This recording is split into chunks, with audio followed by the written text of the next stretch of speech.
Electric appliances convert electricity into heat energy, providing you energy in a form that you can use.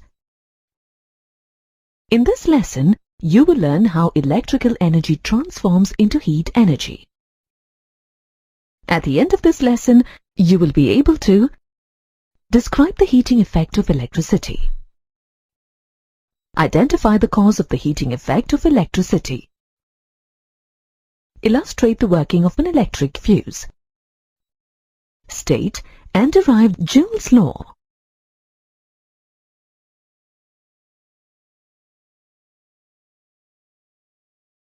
When you switch on a bulb, the thin metallic wire or filament in the bulb turns red and the bulb starts glowing.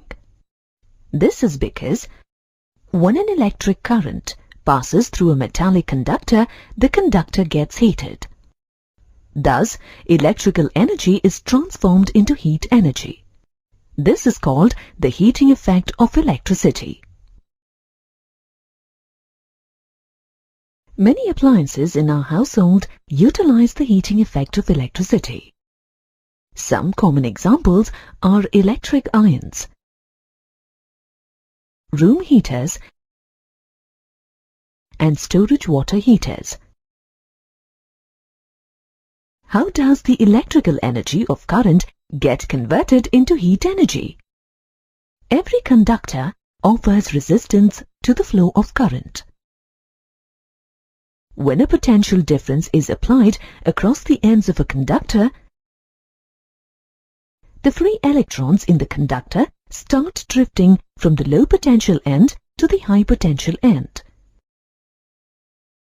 These electrons collide with the positive ions.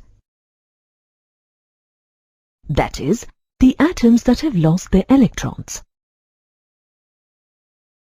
When the collisions take place, the energy of the electrons is transferred to the positive ions, making the ions vibrate more violently.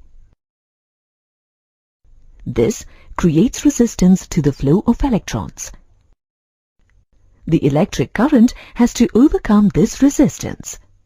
The work done by electric current in overcoming this resistance is converted into heat energy. This is the heat that you use in your electrical appliances. Metallic conductors used in electrical heating appliances to convert electrical energy into heat are called heating elements. For example, the filament in a bulb is a heating element. A good heating element should have high resistivity so that it gets heated quickly, high melting point to enable it to withstand high temperature, negligible variation in resistance due to temperature changes.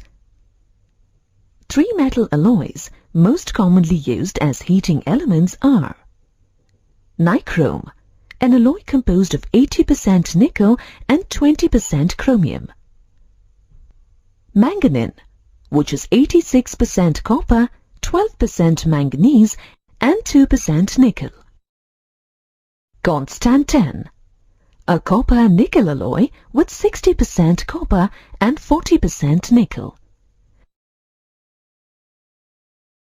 If your electrical appliances receive very weak or very strong current, they could be damaged and stop functioning. To prevent such damage from fluctuations in the current, an electric fuse is used in the circuits of most houses these days. An electric fuse is a safety device used to protect an electric circuit against excessive current. The mechanism of the electric fuse is based on the heating effect of electricity. You may have often heard people talking about replacing the fuse in their homes because the fuse blew, cutting off the power supply. An electric fuse contains a fuse wire that is designed to withstand a particular amount of electricity flowing through it. When the electric supply fluctuates and the current becomes too strong for the wire, it melts and breaks the supply of electricity. Electric fuses are rated according to the current that they can withstand. For example, a fuse rated 5 ampere can withstand current flow to the maximum of 5 ampere. If the current flowing through that circuit exceeds 5 ampere, the fuse wire melts from the heat, cutting off the power supply through that circuit. We can monitor and control the heat generated by electric current by regulating the current supplied to an appliance. James Prescott Joule, a British physicist, expressed the relationship between the heat generated in a conductor and the amount of current flowing through it.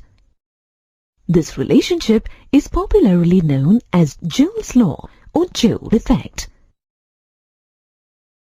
Joule's law states that the amount of heat produced in a conductor is equal to the product of the amount of current squared,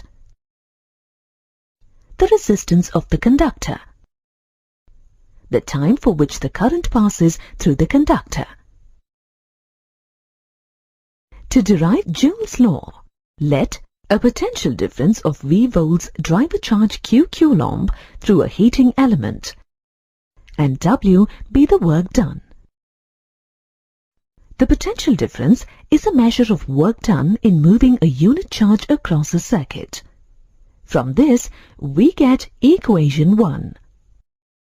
V is equal to W divided by Q, or W is equal to VQ.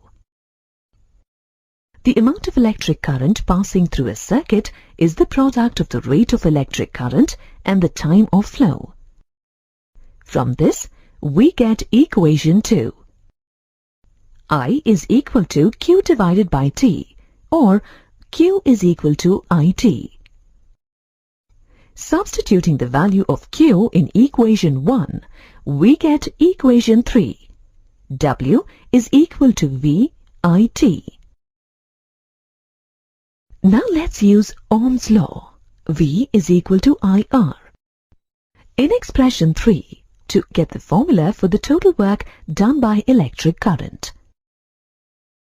The total work done by electric current, W, is equal to I square RT. This work done by electric current to overcome the resistance of a conductor is converted into heat energy, which is represented by H. Hence, H is equal to I square RT. You have learned in earlier classes that power is the rate of work done, as energy is the capacity to do work. Energy and work are equivalent. Hence, we also define power as the rate of consumption of energy.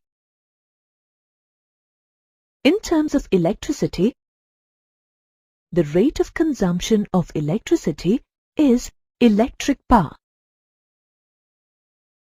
When an electric current flows through a conductor, the rate of consumption of electricity by an electric circuit is also the rate of dissipation of electrical energy in the form of heat through the conductor.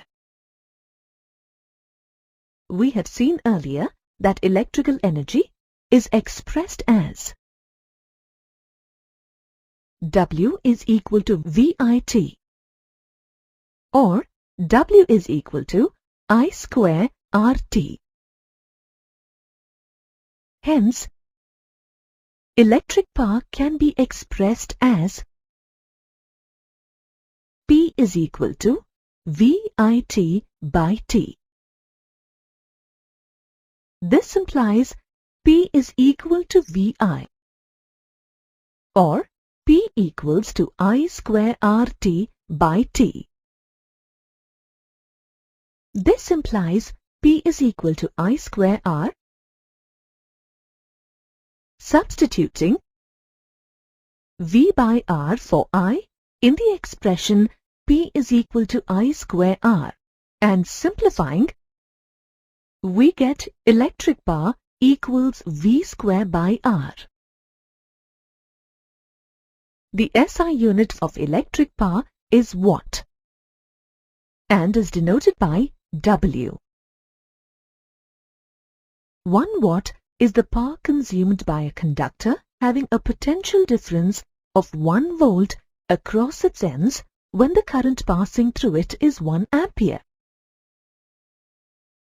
As watt is a small unit, for commercial purposes, we use a bigger unit, kilowatt. A kilowatt is equal to 1,000 watts. According to the definition of power, energy can be represented as the product of power and time. For commercial purposes, the unit of electric energy is kilowatt-hour, denoted by kWh. Simplifying the expression, 1 kilowatt-hour is equal to 3.6 into 10 power 6 watt-seconds. As 1 joule equals 1 watt-second. 1 kilowatt-hour equals 3.6 into 10 power 6 joule.